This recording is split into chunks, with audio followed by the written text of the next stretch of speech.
continuing from verses 18 through 19, where the Apostle Paul lays bare the reality of God's wrath against all ungodliness and unrighteousness of men, we move to verses 20 through 21, which further elucidate why humanity is without excuse for their rebellion against God.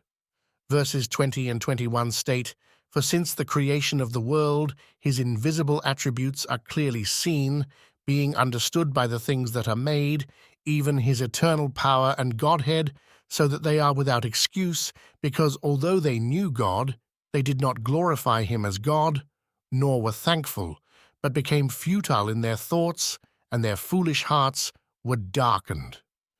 The evidence of God's existence and his divine nature has been plainly visible since the creation of the world. God's invisible attributes, his eternal power and divine nature, are clearly seen and understood through what has been made. The creation itself is a testament to the reality of God, leaving no room for doubt or excuse. This is not a hidden or obscure truth. It is manifest in the world around us, from the vastness of the heavens to the intricacies of life on earth. Psalm chapter 19 verses 1 through 4 proclaims, "The heavens declare the glory of God, and the firmament shows his handiwork. Day unto day utters speech, and night unto night reveals knowledge. There is no speech nor language where their voice is not heard. Their line has gone out through all the earth, and their words to the end of the world." The creation speaks of God's glory and power, continuously and universally, so that all are without excuse. The sheer magnitude and complexity of the universe demand the acknowledgement of a creator. Despite this clear revelation, humanity has chosen to reject and suppress the truth. Verse 21 highlights the tragic consequence of this rejection. "Because although they knew God, they did not glorify him as God, nor were thankful, but became futile in their thoughts, and their foolish hearts were darkened." Knowing God in a general sense through his creation, people refuse to honor him as God or give thanks to him. This refusal to glorify God leads to a downward spiral of futile thinking and darkened hearts.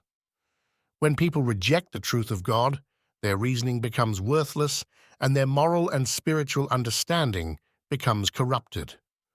This rejection of God and the resultant darkening of the heart is echoed in Ephesians chapter 4, verses 17 through 18.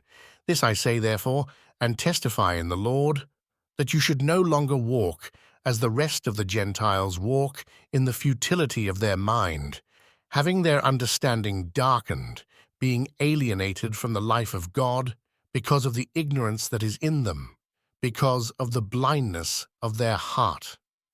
Alienation from God and the ignorance of his truth result from willful blindness and hardening of the heart. The consequences of rejecting God's revelation are severe. A darkened heart leads to idolatry, immorality, and a host of other sins, as Paul further details in the subsequent verses of Romans chapter 1. This darkened understanding and foolish reasoning reflect the moral and spiritual decay of a society that turns its back on God. The rejection of God's revelation and the resultant futility of thought and darkened heart underscore the need for the gospel. Only through the transformative power of the gospel can the light of truth dispel the darkness of the human heart.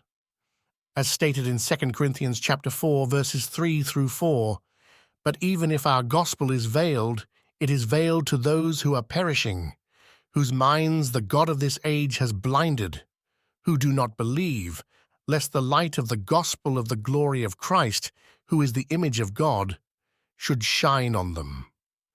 Verses 20 through 21 remind us of the undeniable evidence of God's existence and power, the willful rejection of this truth by humanity, and the dire consequences of such rejection.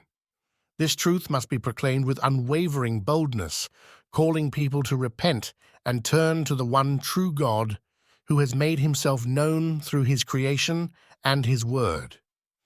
There is no room for compromise or apology in declaring these eternal truths.